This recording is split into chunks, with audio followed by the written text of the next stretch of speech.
Assalamualaikum warahmatullahi wabarakatuh. Saya Imam Mahali, saudara, adik-adikku, sahabat kreatif, inovatif, dan produktif. Dalam sebuah kelas, salah seorang mahasiswa saya bertanya, jika Islam dengan kitab sucinya Al-Quranul Karim selalu sesuai dengan perkembangan zaman atau sholihun likulli zamanin wal makan, lantas apakah Al-Quran juga mengajarkan statistik? Oke, sahabat kreatif, untuk menjawab pertanyaan tersebut, saya teringat tulisan seorang syekh, ulama dan mufassir terkenal asal Indonesia. Ya, asal Indonesia. Negara yang kita cintai ini, yaitu Profesor Dr. Haji Muhammad Quraisy Shihab, dalam karya pengantar monumentalnya Tafsir Al-Misbah. Beliau mengutip pandangan Abdullah Daros dalam bukunya Naba'ul Azim. Beliau menyampaikan bahwa ayat-ayat Al-Quran bagaikan intan. Setiap sudutnya memancarkan cahaya yang berbeda dengan apa yang terpancar dari sudut-sudut lainnya. Dan tidak mustahil jika kita mempersilahkan orang lain memandangnya, maka ia akan melihat lebih banyak dibandingkan dengan apa yang kita lihat. Oleh karena itu, jika Al-Quran dipahami dan ditafsirkan oleh seseorang yang mempunyai pengalaman, kecenderungan, dan disiplin ilmu tertentu, maka corak pemahaman dan tafsir atas ayat-ayat tersebut akan cenderung seperti bidang ilmu yang ditekuninya. Maka tidak heran jika kita temukan corak pemahaman, penjelasan, atau tafsir atas ayat-ayat Al-Quran yang bernuansa hukum, filsafat, bahasa, sains, matematika, fisika, dan seterusnya. Bukan Al-Quran yang tidak konsisten, akan tetapi itulah keagungan, keunggulan, keajaiban, dan mukjizat Al-Quran. Ia akan selalu sesuai dan kontekstual di setiap tempat, waktu, zaman, dan perkembangan ilmu pengetahuan dan teknologi. Inilah yang disebut dengan sholihun likulli zamanin wal makan. Begitu halnya dengan statistik.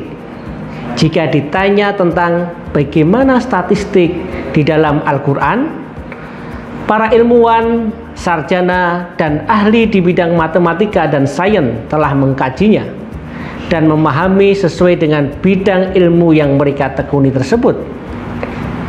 Salah satunya adalah ilmuwan muslim bernama Tariq Suwaidan. Dalam kajiannya tentang isi kandungan Al-Quran, ia sampai pada kesimpulan bahwa Al-Quran memiliki banyak keistimewaan. Selain mengandung catatan kebenaran masa lalu dan yang akan datang, Al-Quran juga menyimpan keajaiban lain. Di antaranya adalah keajaiban statistik. Keajaiban tersebut berkaitan dengan keseimbangan antara perkataan dan bilangan yang disebutkan di dalam Al-Quran. Sebagai contoh adalah bahwa di dalam Al-Quran selalu disebutkan pasangan atau perlawanan seperti kata dunia dengan akhirat, laki-laki ar-rajul dengan perempuan atau al-mar'ah, lautan atau al-bahr dengan daratan al-bar, dan lain seterusnya. Kata-kata yang disebutkan di dalam Al-Quran tersebut ternyata bukanlah kata-kata biasa yang tanpa perhitungan dan maksud. Di dalam pandangan saintis dan matematikawan, kata-kata tersebut menunjukkan keseimbangan dan keajaiban luar biasa. Hal ini semakin menegaskan bahwa Al-Quran bukanlah sekedar kitab suci biasa, akan tetapi mukjizat luar biasa. Lebih lanjut, kita bisa saksikan dengan pendekatan ilmu statistik. Dengan pendekatan ini disimpulkan bahwa kata ad-dunya yang berarti dunia di dalam Al-Quran disebutkan sebanyak 115 kali. Hal ini sama atau seimbang dengan kata al-akhirah yang berarti akhirat, yang disebutkan sebanyak 115 kali juga. Kata al-malaikat yang berarti malaikat disebutkan di dalam Al-Quran sebanyak 88 kali. Hal ini seimbang dengan kata asyayatin yang berarti setan, juga disebutkan sebanyak 88 kali.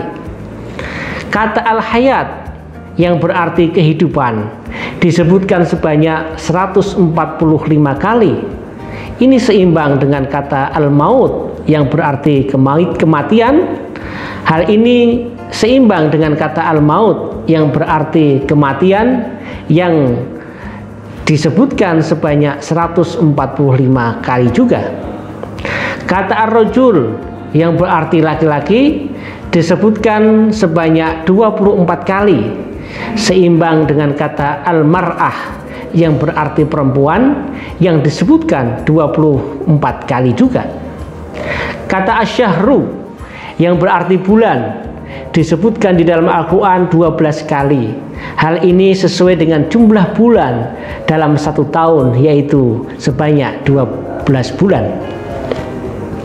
Kata al-yaum yang berarti hari disebutkan 365 kali.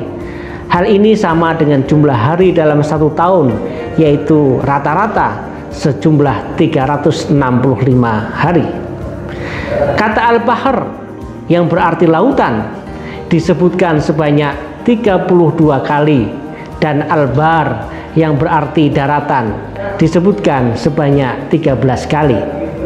Saudara sahabat kreatif, jika kita gabungkan jumlah perkataan yang membawa maksud lautan dan daratan, jumlahnya adalah 45, yaitu hasil dari penjumlahan 32 lautan ditambah 13 daratan. Dan jika dibuat perkiraan, maka perhitungan operasi matematikanya atau statistikanya adalah lautan atau al-bahr sama dengan 32 dibagi 45 dikali 100%, maka hasilnya adalah 71,111%.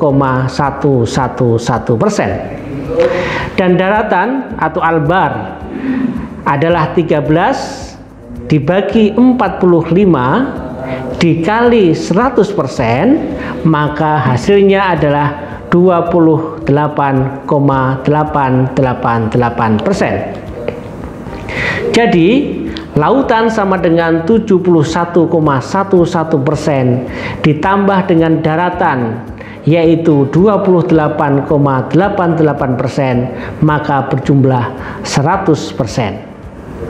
Sahabat kreatif, hal ini menunjukkan dan sekaligus menjadi fakta pengetahuan bahwa luas lautan adalah 71,2% dan luas daratan hanya 28,8%. Jadi total antara daratan dan lautan adalah 100%. Selain perhitungan tersebut, masih banyak para ilmuwan lain yang melakukan penelitian serupa dengan berbagai pendekatan sesuai dengan bidang yang mereka tekuni, seperti pendekatan matematika dan memfokuskan pada angka-angka yang disebutkan dalam Al-Quran, jumlah-jumlah ayat dalam surat Al-Quran, dan lain sebagainya. Nah, sahabat kreatif, berbagai temuan hasil penelitian tersebut adalah upaya memahami isi dan kandungan Al-Quran, baik yang tersurat maupun yang tersirat, sekaligus membuktikan betapa Al-Quran merupakan kalamullah yang selalu sesuai dengan perkembangan ilmu pengetahuan dan teknologi, termasuk ilmu statistik. Karena begitu agungnya Al-Quran tersebut, Allah dalam firman-Nya memberikan tantangan agar mendatangkan semisal Al-Quran. Allah berfirman dalam surat Al-Isra ayat 88, Bismillahirrahmanirrahim, Qul la in istama'atil insu wal jinnu ala ay ya'tu bimithli hadzal Qur'an la ya'tuna bimithlihi walau kana ba'duhum li ba'din dhahira. Yang artinya, katakanlah, sesungguhnya jika manusia dan jin berkumpul untuk membuat yang serupa Al-Quran ini, niscaya mereka tidak akan dapat membuat yang serupa dengan dia, sekalipun sebagian mereka menjadi pembantu bagi sebagian yang lain.